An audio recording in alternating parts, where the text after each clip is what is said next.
define muna natin kung ano itong persuasion.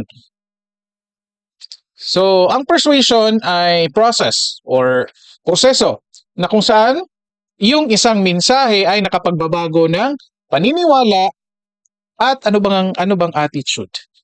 Ano bang attitude sa basta attitude. Ano bang attitude sa Tagalog? Beliefs, paniniwala. Ugali. Ugali pala. Ayan. The process again, ang persuasion po ay isang proseso, meaning may umpisa, may hangganan. Kapag sinasabing proseso, umpisa, may hangganan. So na kung saan yung isang mensahe nakapagbabago ng ugali at paniniwala ng isang tao. Hindi ito masama or hindi ito automatically masama, hindi rin ito automatically mabuti. Sinasabi natin dito, ito ay proseso. Okay? Magdidepende na lang po yan kung ano yung laman ng mensahe na tinatanggap ng isang tao. Kung yun ay masama, yun ay propaganda. Kung yun ay mabuti, yun ay education. Okay? So kasi, lalong-lalo na ngayon sa social media natin, maraming nagpapakalat ng fake news. So yun na nga, ang laman ng mensahe ay masama, so yun ay propaganda. Okay? Pero kung ang laman ng mensahe, halimbawa, nagpresenta, isang abogado, nag-post sa social media, nagpresenta ng batas, in-explain niya, yun po ay education. Kasi maganda yung mensahe, mabuti yung mensahe or laman ng mensahe. So doon natin masasabi, but yung persuasion mismo na proseso ay hindi natin masasabi na masama or mabuti. Okay? So dito may dalawang ruta na usually ginagamit natin. Okay? So sa pagkukumbinsi ng ibang tao o sa courtship, sa isang relasyon, sa pamilya, sa marketing, sa trabaho, ginagamit natin ito. Either yung isa lang or minsan itong dalawa para kung gusto talaga natin na ma-convince yung tao, usually ginagamit natin itong dalawa. So ano ito? Yung una, tinatawag nating central route or route. Ano bang basa nito? Central route. No? So occurs when interested people focus on the arguments and respond with favorable thoughts. Okay? So central. So tandaan nyo na lang kapag central meaning yung mga taong nakikinig or yung taong nagbibigay ng mensahe nakafocus doon sa totoong argumento. Okay? Kino-convince ka, inibigyan ka ng information base doon sa totoong argument or sa yung mensahe niya ay talaga ang pinag-usapan, ang laman ay yung specific talaga na topic. Yung tamang topic talaga or paksa. Okay? Central route processes are those that require great deal of thought. Yan yung isa sa mga kailangan. So, kasi nga, yung nagbibigay ng mensahe, tinarget niya yung actual na argument or issue. So, yung tatanggap ng mensahe, no, kailangan niyang iproseso yun. Analyze niya yun. Kung ano yung mensaheng pumapasok. Ha? So, ibig sabihin, kailangan ng great deal of thought. Ito nga. Kailangan mong pag-isipan ng mabuti. Kailangan mong i-evaluate ng mabuti. And therefore, are likely to occur under conditions that promote high elaboration. So, kailangan ng mas mahabang explanation, evaluation, at iba pa. Kasi nga, nakafocus ito sa reasoning. Ika nga. Okay, reasoning ang target dito, mga ka-psychology. Okay? So ito, kung ang argument ay malakas, na?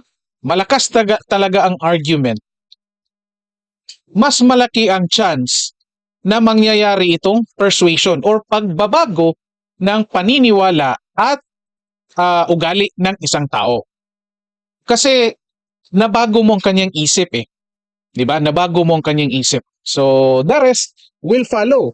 Lahat ng paniniwala niya, lahat ng sasabihin niya, lahat ng gusto niyang gawin ay sasang-ayon na doon sa kung ano yung bagong paniniwala niya. Okay? So ito naman yung pangalawa. Ito yung tinatawag na peripheral route o route. Route pala. Route. So, it occurs when people are influenced by incidental cues, such as speaker's attractiveness. Isa lang po yan ha. Incidental cues. Ito yung tatandaan ninyo. Kapag peripheral route, yung mga incidental cues ang binabasihan. So, pwede, kung sino yung nagsasalita o halimbawa, magandang lalaki yung nagsasalita or magandang babae yung nagsasalita. Usually, iniisip natin na kapag itong magandang lalaki or magandang babae nagsasalita, most likely maniniwala tayo. Okay? Or, the strength of the evidence presented matters less. So, hindi katulad ng central na kung saan kailangan mo ng masinsinang evaluation sa arguments na presenta sa iyo, including the evidences. Compare dito sa peripheral route, yung evidence hindi na masyadong kinakailangan. Bakit? Kasi yung mga tao rely on judgmental heuristics. Katulad ng experts are always right. Kasi yan yung mga paniniwala natin. Kapag identified ka na expert dyan, wala nang question. Automatically maniniwala na tayo. So again, balikan natin later pagkatapos nito, balikan natin yung debate ni Marcoleta at ni Crispin Boying Remulla dito, mga ka-psychology. Ito. Or, cues taken from surface features of a message. Ibig sabihin, nasa ibabaw lang ng argumento. The number of arguments presented. Hindi talaga yung nakafocus sa main argument. Ibig sabihin, yung superficial lamang, mga ka-psychology. Or, it could be the source kung sino yung nagsasabi. Pumapasok ulit dito yung attractiveness. Or other factors. Katulad ng feelings ng tumatanggap ng mensahe or feelings ng nagsasalita. Kaya nga, kapag yung isang tao nagsasalita at emotional yung dating niya, most likely naniniwala tayo or malaki yung chance na naniniwala tayo. Mas maniniwala tayo compared doon sa taong flat yung tono niya. Parte na din yan. Peripheral route yan o route yan. Okay, so being in a good mood. So again, depending na nga rin sa tumatanggap. Halimbawa, good mood tayo. So posible pagtanggap natin ng mensahe, posible magiging maganda yung pagtanggap natin, o kung bad mood tayo, posibleng hindi rin maganda yung pagtanggap natin. Okay? At eto pa, if we are distracted, uninvolved, or busy lang, posible wala na tayong oras para mag-reflect doon sa mensaheng binabato sa atin. Kaya, naniniwala na kaagad tayo. Okay? So ito, balik tayo dito. I think ito na yung last. Ito pa, mayroon pa pala. In these situations, easily understood familiar statements are more persuasive than novel statements with the same meaning. Okay? So kung ano yung familiar, madaling maintindihan, hindi malalim na mga salita, mas madali siyang makapag-persuade ng isang tao compare doon sa masyadong technical. Okay? Kasi nga distracted yung tao. Hindi niya gusto or wala siyang oras para i-evaluate pa yung mensaheng pumapasok sa kanya or tinatanggap niya. Okay? So ang kaibahan dito, anong maganda na gamitin sa persuasion dapat? Usually sinasuggest namin central route. Kasi nga, central ruta para hindi tayo magkamali, mga ka-psychology. Bakit? Kasi yung kaisipan, yung binabago talaga. Compare dito sa peripheral, malaking chance na napabago mo ang kaniyang paniniwala at ugali, pero for a shorter period of time compared doon sa central route. Kasi eventually, mga ka-psychology, darating yung panahon or oras na meron silang realizations doon sa mensahe mo. Okay? Kaya nga dito pumapasok, halimbawa, yung mga networking, yung mga networking businesses, yung iba, meron din yung mga scam kasi karamihan sa kanila nakafocus doon sa emotion. Papakita sa'yo, nakabili na sila ng sasakyan, which is of course, tayong lahat gustong magkakaroon ng sasakyan. Papakita sa'yo, pumupunta sila sa ibang bansa, sinasabi nila kailangan mo ng ganito, nakafocus lahat. So sa dito peripheral route. So eventually, marirealize mo, totoo naman, pero medyo mahirap din pala mag-invite ng tao kasi nga networking, mag-convince ng tao para sumali, tapos hihingan mo sila ng bayad. So eventually, marirealize nila na mukhang hindi totoo or totoo pero mahirap gawin or hindi pasok sa personalidad mo yung business, ganyang klaseng business. Okay? So, dito, balik tayo sa pinag-usapan ni Crispin Boying Rimulya at ni Marcoleta, mga ka-psychology. Ito ha, pakinggan ulit. Senator Pangilinan. Yes, no, just a manifestation that pagkatapos, pagbalik po ninyo. With that, wala rin Pagdating sa witness protection program. Nako, yung full layo na. Aming tao. Okay, very good. Yes, at doon sa usapin, kasama ba na abot sa inyo? Bakit ang layo na? Teka lang mga ka-psychology. Council na pwede hong mag-freeze ng accounts. Oh, ang layo na eh. This is a crime against the Mr. Secretary. financial terms. Ito. Yes, Yung po yan, para sa Hanap hearing present. Senator Ito. Marcoleta. Thank you, Mr. Chair. Mr. Secretary, a couple of days ago, in the last hearing when you were here, we somehow settled the issue that restitution is not a requisite for an applicant to the WPP. Is that correct? it's not in the law. But sa akin ko kasi, hindi lang po batas na nagdidictate ito. It's also what is morally right, what is expected of us. Yan po kasi kahit hindi nilagay sa batas, mga given po yan sa ating lipunan. What do you mean by that, Mr. Secretary? Kasi wala nga sa batas yung Wala nga sa batas. Yung requirements for admission to the witness protection, ang restitution is not part of it. Yes, it is not. Oh, pero hindi ko nangangahulugan na hindi namin pwede i-layout yan depending on the case. Mr. Secretary, I am still in the stage where a particular applicant wishes to apply under that program. And there is a process. In the process, restitution is not one of the requisites. Is that correct? Opo, pero if it's in terms of this case being a financial crime, sir, this is a crime against the Mr. Secretary. financial status of the Filipino people, of the Philippine Republic. I think that it's just right. Mr. But we ask- Secretary, are you amending the provision of... No, sir. No, sir. I-pause muna natin dito. Maganda kasi yung sagutan dito. Ang presenta dito ni Rodante Marcoleta, mga ka-psychology, ay kung ano yung nasa batas. Okay, linawin lang natin ha. Linawin lang natin. Para baka kasi yung iba iisipin nila na mayroon tayong anti or pro dito. Hindi po yan yung goal ng channel natin. Yung goal ng channel natin ay more on behavioral. Gusto natin i-explain yung mga nangyayari dito using psychological concepts. Katulad nito, debate nila. Kaya nga pinag-usapan natin ngayon, persuasion. So, presenta dito ni Rodante Marcoleta yung restitution. Ito'y parte sa nasa batas.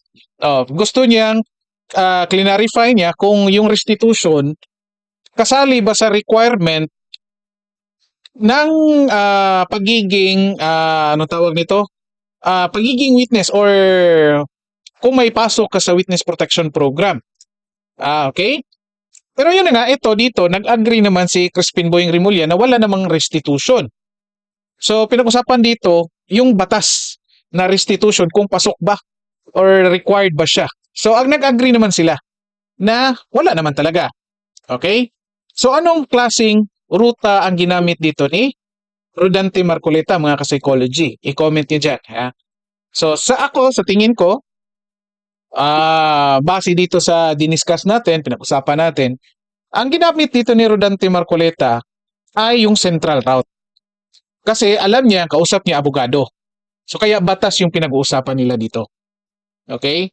Nag-agree naman si Crispin Rimulya. Pero ang sagot dito ni Rimulya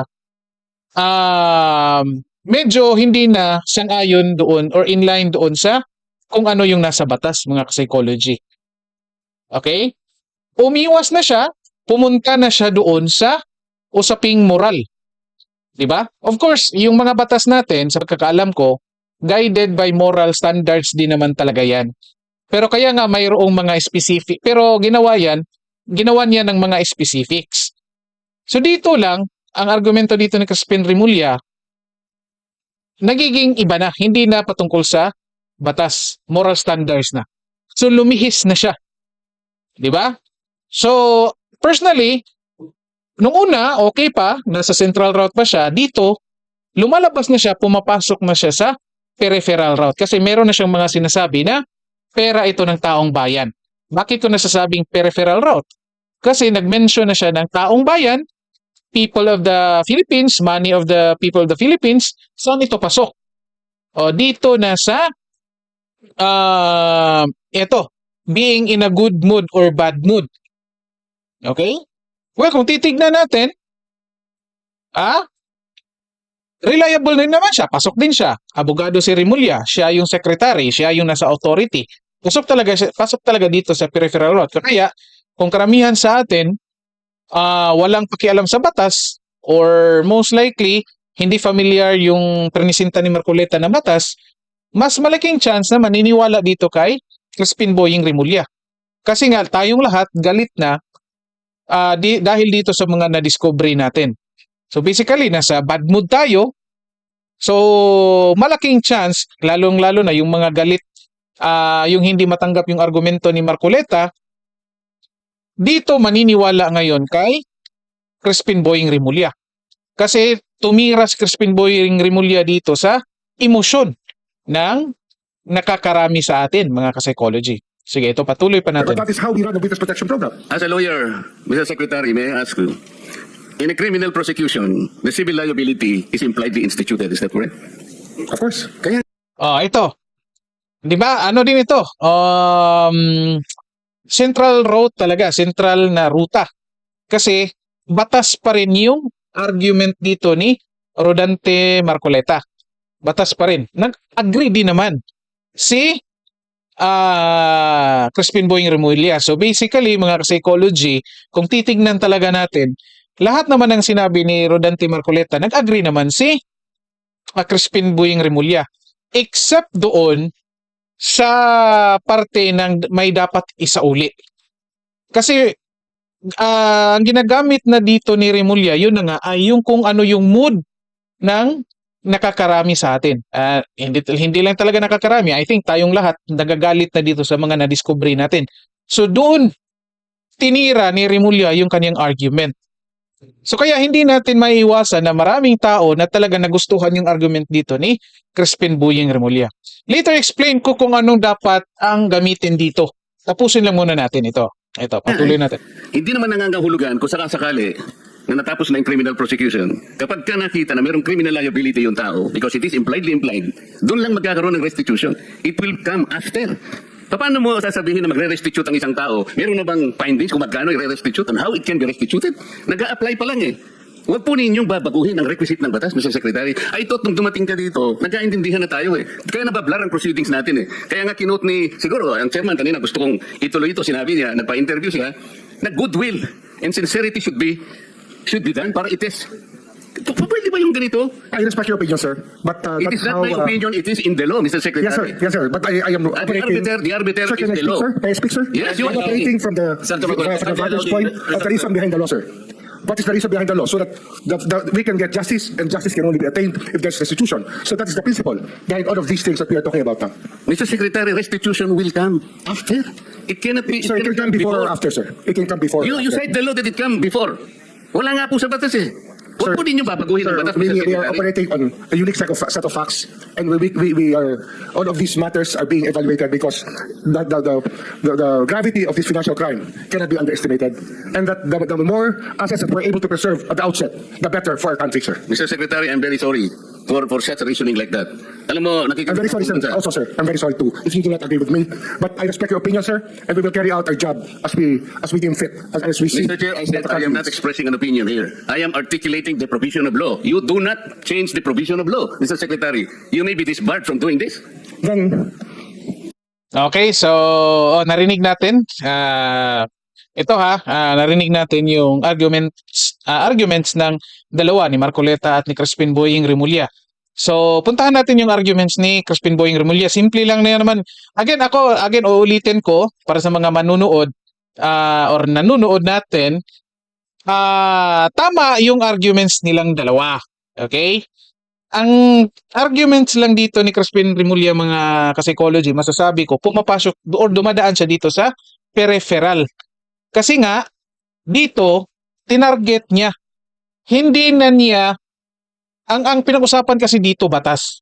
So dapat ang nagiging ebidensya dito sa kanilang pag-uusap ay kung ano yung nakalagay sa batas. So kailangan nila mag-cite ng article, tsaka ano pa ba yan? Basta yung mga article na yan, kailangan nila mag-cite. Dito nga sinabi ng Marcoleta, hindi nakalagay dito sa ganitong batas.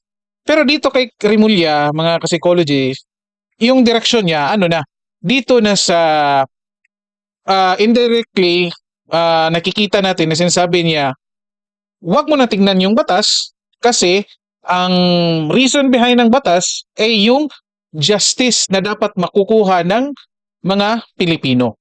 Okay? So agree tayo dyan. 'Di ba? Kasi nga tumitira na siya sa ating emotion, sa mga emosyon ng mga nanonood, emosyon ng lahat ng tao. So tayo nakakarinig, o tama nga naman. So dapat may isa uli. Ako personally agree ako. Talaga may isa uli. Pero dito sa argument, hindi naman sinasabi ni Marcoleta na kapag magiging witness ka, automatically wala talagang liability. Ito nga sabi niya. Yung statement pa rin niya, argument pa rin niya is inline pa rin doon sa batas. 'Di ba? O yung sila lang nagkaintindihan 'yon. So regarding liability, batas din naman 'yon. O 'di ba? Nag-agree naman si Remulla. So nakafocus dito sa central pa rin na ruta si Rodante Marcoleta. 'Di ba? Pero yun nga lang lumilihis si Crispin Boying Remulla. Gusto niya na makuha talaga yung loob ng taong bayan na galit na galit na. And in fact, ito yung nangyari kahapon, Tuesday, after ng rally nung Sunday. 'Di ba? So makikita natin na talaga yung mga tao galit na sa mga nadiskubre. So dito nakafocus ngayon. Okay? So ngayon, pag-uusapan natin, dito sa situation na ito, dito sa settings, dito sa context na ito, ano nga ba ang magandang arguments dito? Okay? Again, silang dalawa po ay tama. Masasabi ko po silang dalawa ay tama. Pero masasabi ko na ang mas mabuting gamitin dito, since pinag-uusapan nila dito ay batas at ang hearing dito ay in aid of legislation, dapat sana ang ruta na kanilang pinag-uusapan dito ay yung central na ruta. Dapat lahat na argument ay dapat nakafocus doon sa reasoning ng mga tao. Okay? Kaya nga nagkakaroon ng issue ngayon, yung mga diyan sa social media, nag-away-away kasi ang argumento, nakafocus ang argument ni Remulla, mga ka-psychology, ay nasa emotion, ang Marcoleta ay nasa reasoning base doon kung anong nakasulat sa batas, mga ka-psychology. Okay? So, yung iba, halimbawa, yun nga, magdidepende na kung ano yung pasok sa gusto natin. Gusto nga natin na maisauli yung perang nakuha nila, then most likely doon tayo maniniwala kay Crispin Boying Remulla. Pero yung iba, regarding sa batas, nakafocus sa batas, again, yung nakafocus sa reasoning, magsasabi rin na, tama rin nga naman si si Marcoleta. Bakit ayaw mong i-evaluate yung tao for witness protection program? Bakit i-require mo na isauli yung nakuha nila na in the first place, wala namang nakalagay sa batas? So yan yung nakasentral na ruta na argument. Okay? So ito din naman, I think, para sa akin, yun nga, dapat central kasi ito batas pinag-uusapan eh.